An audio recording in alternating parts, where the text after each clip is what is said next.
বাংলাদেশ জামাত ইসলামী কালীগঞ্জ উপজেলা শাখা কর্তৃক আয়োজিত কালীগঞ্জ উপজেলা শাখার অভিষেক উপলক্ষে আজকের এই অনুষ্ঠান আমরা শুরু করতে পেরে মহান আল্লাহ রাব্বুল আলামিনের শুকরিয়া আদায় করছি। সবাই আলহামদুলিল্লাহ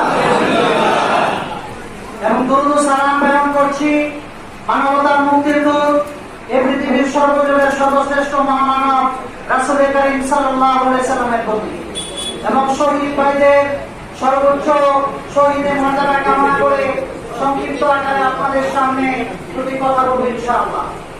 বাংলাদেশ জামাত ইসলামী আগে কালীগঞ্জ উপজেলার একটি অফিস ছিল আমাদের বাস স্ট্যান্ডে, আপনারা জানেন। সেই 2013 সালের পর থেকে 2012 সালের শেষের দিক দিয়ে ওই অফিসটা আমাদের বন্ধ হয়ে যায়। দীর্ঘ প্রায় 13 বছর কালীগঞ্জ প্রমাণে আমাদের কোনো অফিস ছিল না। আমরা 5ই আগস্টের পর থেকে বিভিন্ন জায়গায় অফিস নেওয়ার জন্য চেষ্টা করতেছিলাম, কিন্তু আল্লাহ রাব্বুল আলামিন আমাদের জন্য উত্তম একটা অফিসের ব্যবস্থা করবেন, আমাদের পরিকল্পনা মাফিক সুন্দর বড় একটা অফিসের ব্যবস্থা করবেন। সেজন্য একটু সময় লাগিয়েছেন।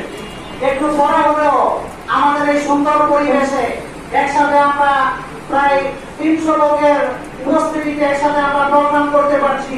এটা আল্লাহ রাব্বুল আলামিনের বড় একটি নিয়ামত। আমরা দেখা গেছে বিগত রমজান মাসে আমরা কয়েকটা রেস্টুরেন্টে প্রোগ্রাম করেছি, ইফতার মাহফিল করেছি, ব্যবসায়ী সম্প্রদায়কে নিয়ে, আবার ইঞ্জিনিয়ার যারা আছে তাদেরকে নিয়ে, বিভিন্ন পেশাজীবী লোকদেরকে নিয়ে আমরা আলাদা আলাদা ইফতার মাহফিল করেছি।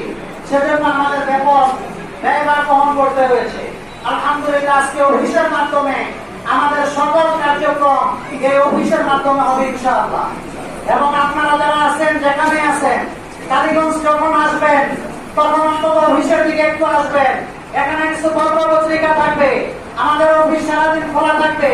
এখানে আপনারা এসে আমাদের অফিসটা প্রাণ বন্ধ করে রাখবেন এবং ইসলামী জ্ঞান চর্চার জন্য জামাত ইসলামের যে 3 দফা দাওয়াত এবং 4 দফা কর্মসূচি, সেই কর্মসূচি বাস্তবায়ন করার জন্য এই অফিসটা একটা কালীগঞ্জের মার্কাজ হিসাবে কাজ করবে ইনশাআল্লাহ।